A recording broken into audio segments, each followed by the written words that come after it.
Välkomna till årets arkitekturdagar i Malmö. Vi inleder med temat kritisk regionalism, ett begrepp som har inspirerat utställningen Define Refine som just nu pågår här på Formdesign Center. För att få en bakgrund till detta begrepp så är vi glada att idag ha med oss en auktoritet på det här ämnet.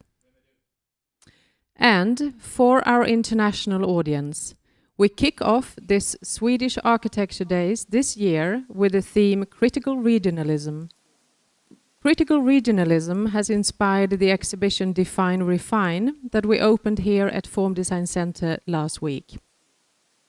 To give us a background on the topic of critical regionalism, we are very pleased to welcome a prominent speaker, Tom Avermaete, who is with us from Zurich. Tom, it's great to have you with us. Thank you, Gunilla. And with that, I hand over to you. Welcome, Tom. Thank you. Well, first of all, thank you, Gunilla Kroonval and the team for inviting me to speak on what I think is indeed a very important issue, the issue of critical regionalism, of which I understand that it's indeed part of the exhibition, has already been said in the introduction, but also part of a bigger debate in Sweden, and I'm very happy to contribute to that. Now I should have the first slide, please. Yeah. The reason that I'm speaking to you today about critical regionalism is because it has been a very long-standing interest of mine. An interest that recently has also been shown and been published in an issue of the architectural journal Oase, as you can see on the screen here, in which myself, together with some of my colleagues, Véronique Pathé, Léa-Catherine Chaka and Hans Steers, have explored this notion of critical regionalism in depth.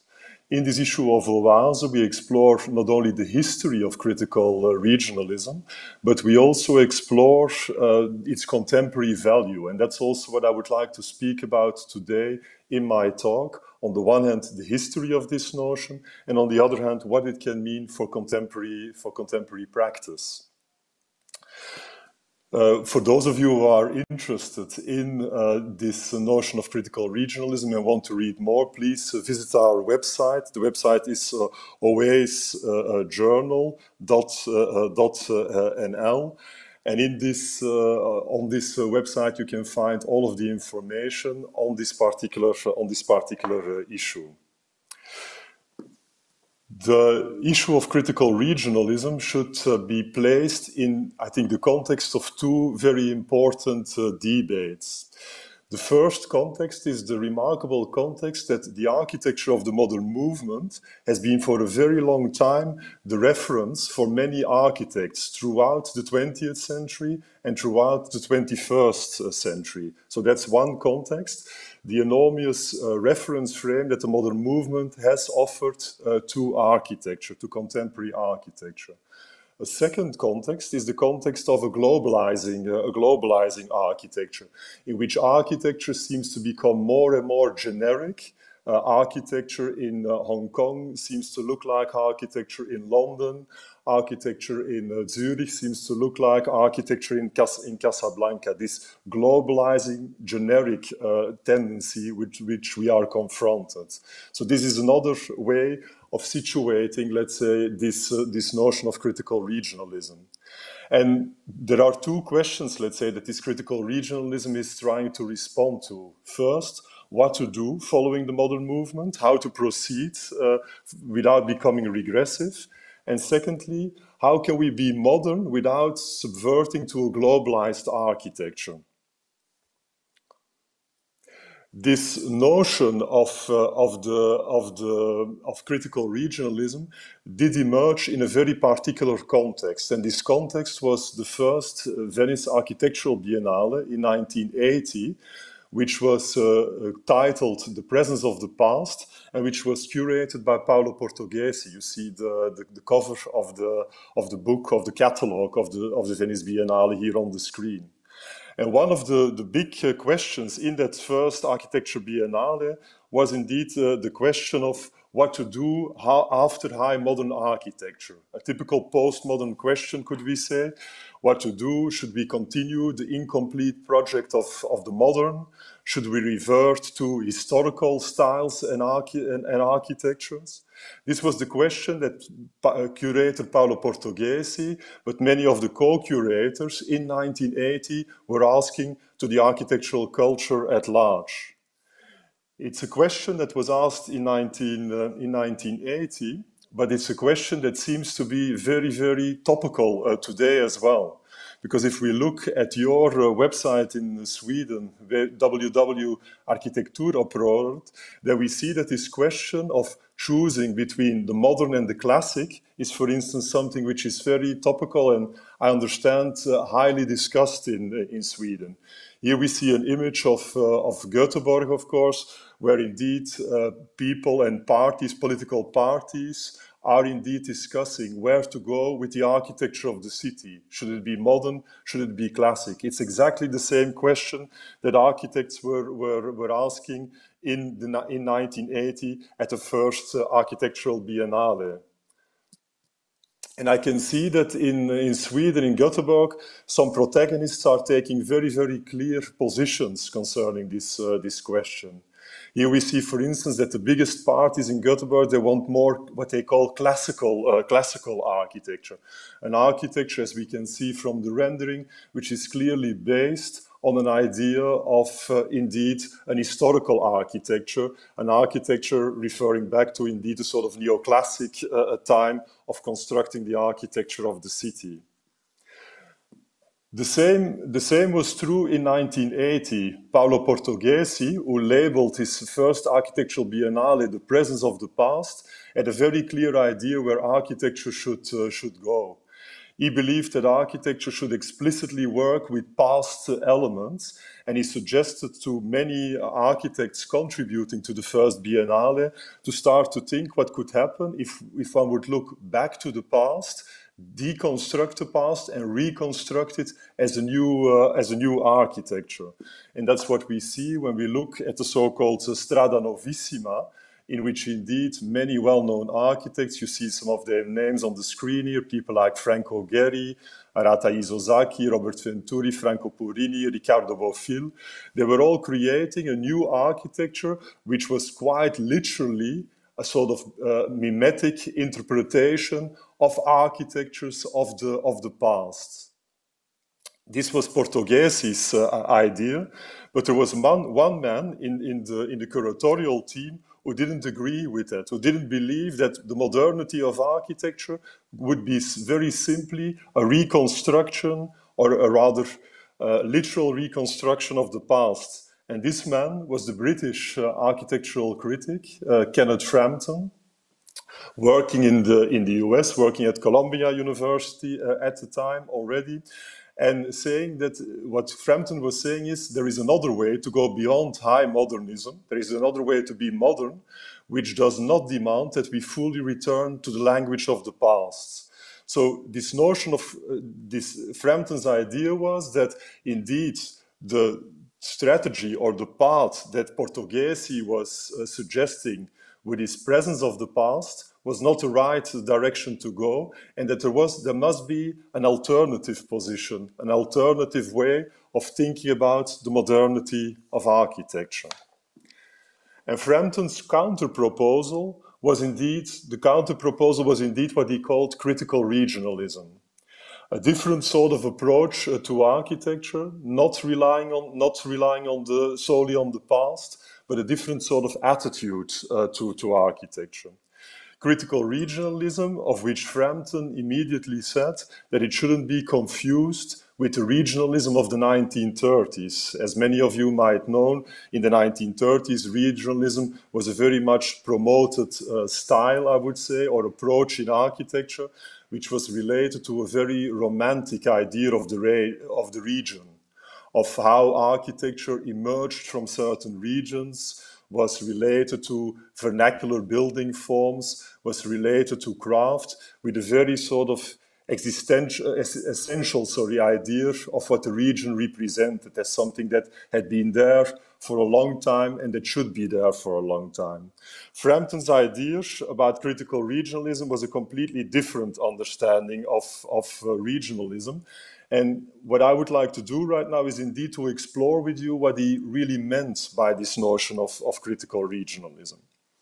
We have two important sources to rely on when we want to understand what this critical regionalism means, and that is this article, of which I show the cover right now, which was published in 1983 in Perspecta. Perspecta is an American magazine in which Frampton indeed was speaking about the prospects for a critical regionalism, clearly connecting this notion of critical regionalism to a future path for architecture, we could say, to a future tendency for architecture, a future approach for architecture.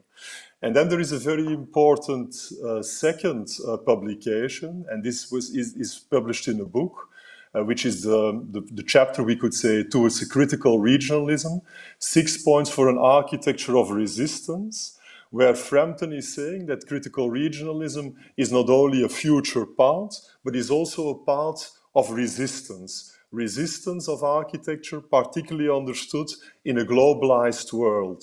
What can architecture do to not become a sort of generic matter, so that it avoids that architecture in London is the same as architecture in Tokyo, for instance. That's really what he understood first and foremost as this idea of resistance, let's say. But it's worthwhile to look a bit closer to these texts of Frampton. And indeed, the first idea is indeed this idea of resistance. Let's see what Frampton is saying about that. About this idea of resistance, Frampton is saying, in a climate where culture, and then you should understand architectural culture, becomes a global concept, a certain form of resistance seems to develop that finds added value in the locality of a given. Here we see that Frampton is saying that, well, on the one hand, culture, architectural culture, seems to become more and more a global matter, but on the other hand, there still seems to be something like a local given, local characteristics which are important, even though architectural culture is becoming situated in a more broader global context, as it were. So this is this concept of resistance. A second concept, and that's, I think, one of the more fascinating concepts of Frampton's text, is that he's suggesting that architects should not be the avant-garde, as was often said of the architects of the modern movement, but that architects should be what he's calling an arrière-garde. Meaning, and that's what we can read, what he means by this arrière-garde, we can read in the quote that I have on the screen. I'll read it together with you. Architecture can only be sustained today as a critical practice if it assumes an arrière-garde position. That is to say, one which distances itself equally from the Enlightenment myth of progress and from a reactionary, unrealistic impulse to return to the architectural forms of the industrial past. In my mind, a very, very interesting hypothesis that Frampton is saying here. Architecture should not just believe in the idea of progress, which is part of our idea of modernity, part of this Enlightenment idea of modernity, but it should also not just retrieve into a pre-industrial past. It should. What Frampton is suggesting here is a different position, not only geared to progress or not only looking backward to the past, but in some kind of way a middle position that is most probably doing both at the same time, a position which he qualifies as indeed an arrière-garde position. So this is this idea of an arrière-garde, very important to understand the concept of critical regionalism. Frampton is also saying that critical regionalism is also an attitude which can't be located in a particular region of the world, let's say. For Frampton, critical regionalism is an architectural attitude, an architectural approach, we could say as well, which is part of a world culture. So it doesn't matter if it's developed, let's say, in Europe or in North America, but it can equally be developed in Africa or in Asia. Critical regionalism is indeed a culture which many architects in the world, which are all confronted with this universal, which are all part of what Frampton is calling this universal civilization, are developing. Frampton believes even that architecture can mediate between this universal culture that we are experiencing and the locality of a place. And he gets this idea from a French philosopher which is called Paul Ricoeur, who in 1961 wrote this article, Universal Civilization and National Cultures. And Frampton is taking the ideas from Ricoeur to indeed find a mediating position. Ricoeur is saying the capacity of regional culture to create a rooted tradition while appropriating foreign influences at the level of both culture and civilization. So imagine, Frampton is imagining in an equal way an architecture that is rooted in a particular place, rooted in a particular tradition, and at the same time appropriating foreign influences. My last, more theoretical slide right now. So what Frampton is saying, that indeed the fundamental strategy of critical regionalism is to mediate between the impact of what he's calling universal civilization, with elements directly or indirectly, and from the particularities of a particular place. So the universal and the particularities of a particular place are, in Frampton's idea of critical regionalism, combined, we could say. And that's what Frampton is searching for. A lot of theories, we could say, thinking about critical regionalism as an arrière-garde, thinking about critical regionalism as something that mediates between universal culture and a more located traditional culture. But how does Frampton see that emerging in architecture? One of the examples that he's giving is this example, an example that I'm sure that many of you will know. I'm showing here, of course, the Baksværd Church of Jørn Utzon in Copenhagen, or in the surroundings of Copenhagen. And Frampton is very, let's say, fascinated by the way that this building combines, on the one hand, a rational idea of rational building, prefabricated building elements produced in a factory, assembled on the site. This is what he calls the rationality of regulatory technique. And at the same time, as we can see beautifully on the section, what he's calling the irrationality of the idiosyncratic form. Of course, the form of the vault of the church, but also the form of the particular shape that the parish is taking here.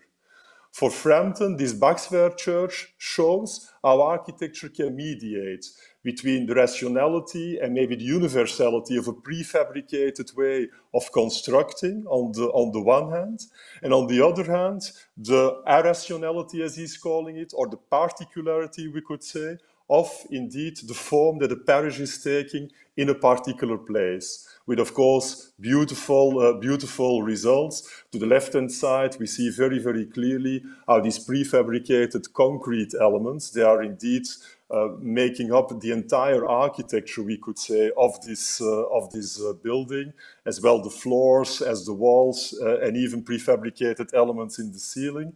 And to the right-hand side, we see how this prefabricated universal idea and rational idea of constructing is combined with a much more irrational idea of this vaulted form of the actual church, of the actual places for gathering. This is one of the prime examples that Frampton is giving as a way to mediate, let's say, between this universality and this particularity of a place.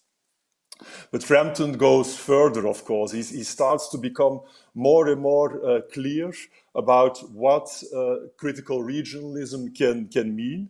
We can say that in the two publications that I showed in the beginning of my talk, Frampton is starting to define what critical regionalism entails. He's offering us a definition of critical regionalism, not only in terms of text. I showed you already quite a bit of text right now, but he's also offering you offering us a definition of critical regionalism through projects, by discussing projects, and that is what I will do right now as well. And important to know is that when he's discussing projects, that he's not looking any longer only to projects from Europe, from Central Europe, or from North America, but that he's building up a horizon of projects from across the world, I would say, from this world culture, as we said before. Looking as well to what was considered as the center, as looking at the peripheries, we could say, and trying to understand how in all of these different locations, a definition of critical regionalism is brought to the fore by looking at very particular projects. Let's look what Frampton is doing. A first characteristic of critical regionalism that Frampton is naming is what he's calling the fact that critical regionalism has a more direct dialectical relation with nature than the more abstract formal traditions of modern avant-garde architecture. So Frampton is in some kind of way looking at critical regionalism as a correction, you could say, of the more abstract attitude that modern architecture maintained vis-à-vis nature. And what does he mean by nature? Let's have a look at that. I just wanted to say to the production, I hear all the time people talking in my headphones, so maybe you could put that off. A first notion that Frampton is launching is the notion of topography. He believes that critical regionalist architecture is really developing a certain attitude towards topography, a certain relation, we could say, towards topography. And as an example, he's showing this project. This might be a project that many of you know. It's a project by the Greek architect Dimitrios Pikionis, and it's a project for a very well-known place, namely for the place of the Acropolis in Athens. The project developed between 1951 and 1957, and it's a project which is all about topography, we could say. It's a project which is about the ground. And Frampton is fascinated how indeed Pikionis is creating a new public space, we could say, but a new public space, a modern public space, but it's a new public space which is not superimposed on the landscape, sort of imprinted on the landscape, but is working with the landscape, is responding to the landscape. And well, I'm sure that many of you know this project. This is how this project of Pikionis is looking. It's a project for a public space that is bringing the qualities of the landscape to the fore, but is also, we could say, enhancing the qualities of the landscape. Try, for instance, to look at the edges of these public paths. This was, of course, a touristic path, which is leading all of these tourists to the monuments of the Acropolis, and try to look how these edges of these paths, they are responding to the actual landscape. But this new public space is indeed working with the landscape, enhancing the qualities of the landscape, but it's certainly also incorporating or mediating between the landscape, which you see on the left-hand side, and the architecture in the landscape. It's a sort of mediating idea, bringing these different elements together. Frampton believed that critical regionalism was about reacting to topography, but in a variety of ways. sometimes he believed that it was also about rethinking the relation between culture and nature, the relation between architecture and landscape. And one of the examples that he's showing is this very early project by Álvaro Siza in Pavão da Varzim, where Álvaro Siza is developing a house, a sort of villa type, we could say.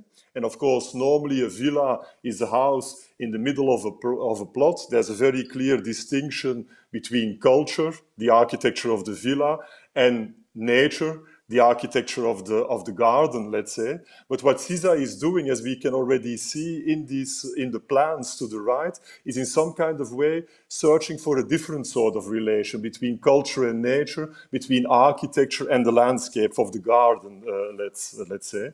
And that's for Frampton another attitude of critical regionalism. I think it's very nicely shown in the sketches to the right, where you see that the form of the villa is in some kind of way dissolved in order to generate a new relation between architecture and landscape. So topography is a very, very important notion within critical regionalism, a different sort of relation of architecture to topography. A second notion that Frampton is launching is indeed the notion of context. Frampton was very critical of the modern movement, and what in his mind was a sort of contextual attitude, and he believed that critical regionalism was about finding what he calls a reciprocal relation to the context. A reciprocal relation meaning a relation back and forth between architecture and the context. And this context needs to be taught in a very, let's say, big way. One of the projects that he's suggesting is this project by Álvaro Siza in Porto, a housing project, one of the early housing projects of Álvaro Siza in Porto, where indeed Álvaro Siza is making a reinterpretation of the urban perimeter block. As you can see in the photograph to the left, in this area of Oporto, there were big perimeter blocks, and Álvaro Siza is making a new interpretation of that perimeter block. So the context as being the context of the city with its big perimeter blocks, but also in the same project, the context understood as the relation between the house, the dwelling, and the city, represented here by these steep stairs connecting the houses, the apartments, to the public carpet of the city. Or the context understood as the many paths in the city, the everyday routes which the citizens who are using the city in an everyday fashion are using to make shortcuts in the city. All of this, in Frampton's idea, are parts of the understanding of what it means to be part of a context, in this case, the context of the city of Oporto, in this project of Álvaro Siza. Other examples that Frampton is giving of reacting to the context is this project by Ricardo Bofill, an early project by Ricardo Bofill, where, of course, now it's not as much making a reinterpretation of the perimeter block, as we saw with Álvaro Siza, but it's much more about thinking about the urban corner, how to create an urban corner in the city, but also, at the same time, how to relate to local definitions of public and private. In this case, you see that Ricardo Bofill is working with very big outdoor spaces, a sort of balcony spaces, we could say. But at the same time, we see that Bofill is relating to the idea that there is a very strong border between the public and the private domain by screening off the space of the city, of the street, and the space of the dwelling with these very, let's say, prominent brick screens. As we can see also in this image, where you also recognize on the plan to the left that indeed each apartment is, as it were, screened off to the public space of the city, but at the same time as a connection, as a view to the city. So being part of the context means understanding definitions of public and private in a particular city and working with that. But being part of the context does not only need to be taught at the level of the city. It can also be taught at the level of the territory, as Frampton is explaining when he's showing this project of Galfetti in Bellinzona, where indeed he's showing that Galfetti is designing a new public baths, but the public baths are in some kind of way spanned between two bigger infrastructures, between two bigger roads. The public baths are indeed a sort of bridge, we could say, between two existing infrastructures. So context is here not as much the context of the city, but it's more the context of the territory, we could say. How to relate to the context of the territory. The territory understood as something which is defined by infrastructures, but the territory, of course, also as something which is defined by landscape qualities, by characteristics of the landscape. And we see how indeed this project of Galfetti is in some kind of way hovering over the landscape and establishing a very, very particular relation to the landscape which is very close, but also, as you can see, the landscape which is far away. Another way of critical regionalism as a way of dealing with indeed the notion of context. The next notion that Frampton is introducing is that he believes that critical regionalism is also about relating to climates. We can say that in 1980 that this idea of thinking about architecture relating to climate, which is of course a very big concern nowadays, was indeed a bit of a progressive stance of Frampton. Indeed, Frampton was very critical about the fact that he saw modern architecture or contemporary architecture in the 1980s emerging all over the world, irrespective of the local climatological conditions. And what he was imagining is indeed that architecture, contemporary architecture, critical regionalist architecture, would be an architecture that indeed responded to climatological conditions. And the examples that he is giving are for instance, this example. An early house designed by the Spanish architect Coderch in Sitges, close to Barcelona. When we look at the plan to the right-hand side, we see very clearly that this is a plan that looks like a very modernist plan, almost a Miesian plan, of course. But when we look to the image to the left, we see that indeed this idea of climate plays a very important role in the sense that Coderch has used this modernist legacy, let's say, in order to create places of shade, let's say. Shade that is created by certain architectural elements, like the shutters that we see, but also shade that is created by very big cantilevering roofs, let's say, that create pockets of shade within this house. So this as an example of indeed how critical regionalism deals with the notion of climate, let's say. And he's illustrating that in this example of Coderch, but he's, for instance, also illustrating that by looking at the work of Luis Barragan in Mexico, where indeed he's saying that Barragan is working with an element of water, the freshness of water, the fountains that Barragan is creating, but also working with an element of shade through using trees, as indeed a critical regionalist approach of how to make contemporary architecture within the Mexican context. Many other examples are giving as well. I'm just showing you rapidly two other examples here. An early example of Gino Valle in Italy, or is also naming this work of Peppo Brivio and some of his colleagues as working with this notion of climates. A very specific attention in this critical regionalist approach Frampton is giving to the issue of light, how to deal with light and the particular light conditions in specific areas. And there again, he's showing, I think, very, very interesting projects that might not be that well known. Again, a project from Coderch in Barcelona, the Paseo Nacional, where Coderch is making, we could say, a very modern housing block with a rather rational plan, as you can see to the right-hand side. But then again, working in a very, very specific way with the facade in order to engage with the light of Barcelona, of the context of Barcelona, creating within his apartments very, very specific spaces through these shutters, as you can see, which are in some kind of way not only defining the facade, but as you can see, also the light conditions within the apartments.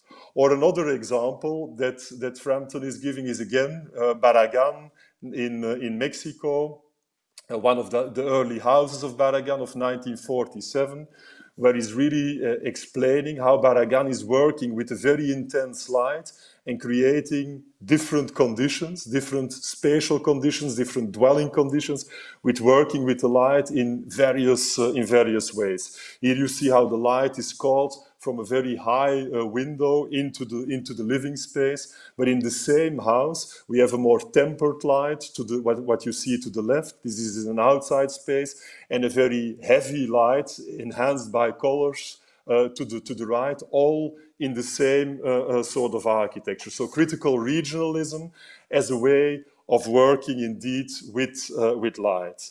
And then a last element that Frampton considers very important is indeed the element of tectonic, what he's calling tectonic form. In other words, with tectonic form, Frampton is pointing to the qualities of architecture to relate in a very specific way to the earth. How does architecture relate to the earth in terms of its construction, let's say? And Frampton is illustrating that by showing a set of projects, again, an early project of Álvaro Siza, the swimming pool in Quinta de Conceição, which is indeed a project where the architecture is very much embedded, I would say, in the landscape. As you can see here, you hardly recognize the architecture. The architecture, of course, the buildings for changing and for the little kiosks are in the back of the picture to the left. And here you see how this architecture is very, very firmly embedded in the landscape. An architecture that seems to be at the one hand very modern, let's say, but at the other hand also referring to a local tradition of building, a local tradition of building which is relatively simple, of simple houses with tiled roofs and brick plastered walls, which becomes now part of this idiom to construct a contemporary swimming pool. But Frampton is also referring, when he's talking about this tectonic form, to early work of Tadao Ando, for instance, here the Koshino residence in Japan, where indeed, again, this way of constructing of how the architecture relates to the earth becomes very, very explicit and almost self-explanatory, we could say. The way that the different buildings are inserted or superimposed on the landscape, but also the way that the building is constructed with a very clear, let's say, definition of the paneling. And another example that Frampton is giving is, of course, the work of Luigi Snozzi, the Casa Calman in Ticino, Switzerland, where this same, let's say, capacity of clearly tectonically relating to the earth, to the very diversified landscape, becomes an architectural theme, becomes something in its own right, which defines, let's say, the architecture. For Frampton, it's also very important that a critical regionalist architecture goes beyond pure visual forms. Here again, I mean, critical regionalism is for Frampton a sort of critique, we could say, of the insistence and the importance of the visual in architecture, in architectural culture. Think about all the grand gestures, think about all of the iconic buildings that we have in contemporary architecture. This was already the case in the early 1980s and is still the case today. That's what Frampton means by the visual. And Frampton is making a plea with critical regionalism to move from the visual to what he's calling the tactile. The tactile meaning the qualities of the building that are close to the everyday use, let's say. And one of the examples that he's giving is of course, a very emblematic example, is the town hall in Jyväskylä of Alvar Aalto, where he's saying, well, an important building like a town hall is not being turned into a big icon, a big visual icon, but in Frampton's idea, it's all about this tactile quality, the tactility of the walls, the tactility of the ground, let's say. The tactility of the exterior, of the landscape, in combination with the architecture, but also the tactility of the interior, as you see to the right, of the walls, the ceiling, all contributing to a quality which is not focused on visual aspects, but which is focused on tactile aspects. I know that we're slowly moving to the end of my talk right now, and I'm going to skip a few slides, and I'm going to move to some of the more recent examples that I wanted to show to you as a conclusion to my talk. So what I did in this first part of my talk is that I've hoped that I've showed to you that Frampton constructs in his publications a definition of critical regionalism as related to topography, to climate, to light, indeed as related to the tectonics and to the tactile.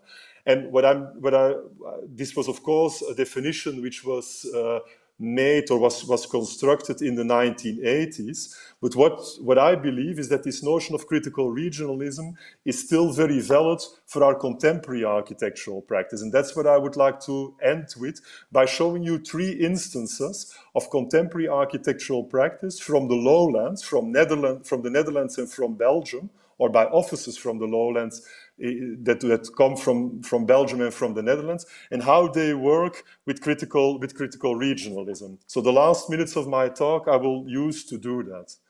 A first project that I want to show is a project from the Office Productora. And this project from this Office Productora is not in Belgium or in the Netherlands, but is in Mexico. And in this project of Productora, which is a new cultural center, this idea of topography, which was so important for Frampton and his notion of critical regionalism, topography understood as reacting to the existing topography, but also as constructing, let's say, a new topography or a complementary topography, becomes a very important aspect. Here we see the cultural center. The cultural center is, as you can see in the photograph to the right, related to an historical site in Mexico. And you can see how the form, but particularly the relation to the earth of this new building, is in some kind of way a complement, or one could say, indeed, a response to this already existing building.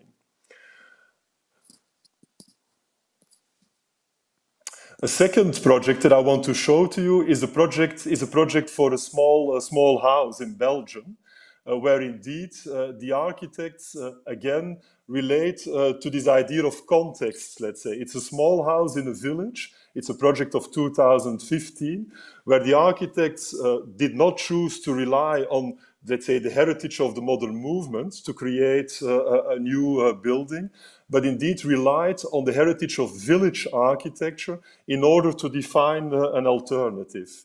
Village architecture understood as a particular typology, as you can see here, or as you can see at the image to the right. But village architecture also understood as a way of building, as you see on the image to the right, where you see that a particular way of building with very big and elongated bricks was reused to construct a new house. And then the last project that I want to show is again from a Belgian office, BC Architects. but it's a project which is not realized in Belgium, but in Burundi, Africa. And this is a project for a library. And what I find interesting here is that in this project for the library, indeed, these architects of BC, they are working with this question of the tectonic, let's say. They used local materials that could be found on the site. You see this natural stone walls, but also materials that could be produced on the site in order to create their library. They worked with this notion of context. You can see how this new library is positioned along the path between two villages. That's what you see to the left. And then last but not least, they also worked with this idea of tactility, which you see here, and the idea of climate and light, which you see on the screen here right now. All of these elements, which were indeed articulated in this idea of critical regionalism by Frampton, in some kind of way play a very important role in this architecture of these BC architects in this library in Burundi. For me, what is interesting about the quick overview of these positions that I showed to you is that these positions, for me, they represent a very contemporary architecture. A very contemporary architecture which is not necessarily based on the heritage of the modern movement, but which bases itself on this, in some kind of way, in-between position between a universal, globalizing culture on the one hand, in culture in which prefabrication and so on play a very important role, but on the other hand, also a culture also relate to a local culture of building, a local context, a local topography, and a local climate. And I believe that this is indeed the lesson to be drawn from critical regionalism. Critical regionalism, which to me is indeed, on the one hand, a sort of other modern tradition, we could say, another tradition that we can activate today, but maybe also another frame of reference, another way of thinking about architecture. In the 1980s, when Frampton was launching this idea of critical regionalism, but certainly also an idea that is worthwhile to discuss and can fuel architectural practice today. Thank you for listening, and hope that this can inform a bit your discussions. And thank you, Tom. Fantastic. I think that's a really, really useful overview, both of the theory and also showing examples of practice, actually, and what is going on right now. Time is going really quickly, but I want to ask you a brief question, and it relates exactly to this practice in terms of these examples that you say that a contemporary practice and that are working in between the global and the local. Do you think that these examples that you showed, are these sort of a few rare ones hard to find, or what is your feeling? Are they is it more and more of these examples, or what is your?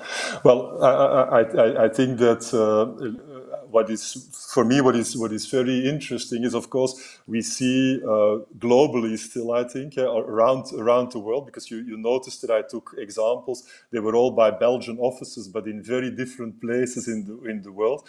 I think there is a very interesting and important current emerging in contemporary architecture, which indeed is trying to mediate, I would say, between global culture on the one hand and local culture on the other hand. Of course, we need to say that there is still a lot of generic architecture produced nowadays as well. But in my mind, what is interesting is that indeed we need to look at these practices, and the practices that I've been showing are very young practices that are indeed searching for this mediating position. And my big hope is that also across the globe, if you want to, is that these practices, they would start discussing with one another, would start exchanging with one another as well, because I think that they are on a very, very fertile track. And I'm sure that in Sweden you have similar practices trying to indeed take this mediating position, leave maybe a bit this reference to this high modernist architecture, which has been so important for such a long time, where everybody was, think of the 1980s, the 1990s, the beginning of the 2000s, where everybody was still referring to high modernism as the frame of reference, let's say. I think that we're moving into a new era right now. And I think that this critical regionalist attitude can help us to think what this new era is about. It is indeed about context. It is about topography. It is indeed about climate, this very important issue of climate that we all need to relate to. And in that sense, I think that Frampton's text is as topical, let's say, and as contemporary as ever. I would almost say. And thank you, Tom, for finishing off with the sustainability issue, because I do think exactly. there's a lot to work with there, with the climate. Absolutely. As a starting point for innovative architecture, sort of based yes. on locality. Thank you so incredibly very much. Really pleasure. Starting point for our architecture days here in Sweden. And I know you understand a little bit of Swedish. And I'm hoping yes, that's true. you are going to stay tuned and watch our next session. But for now, thank you very much, Tom. Thank you.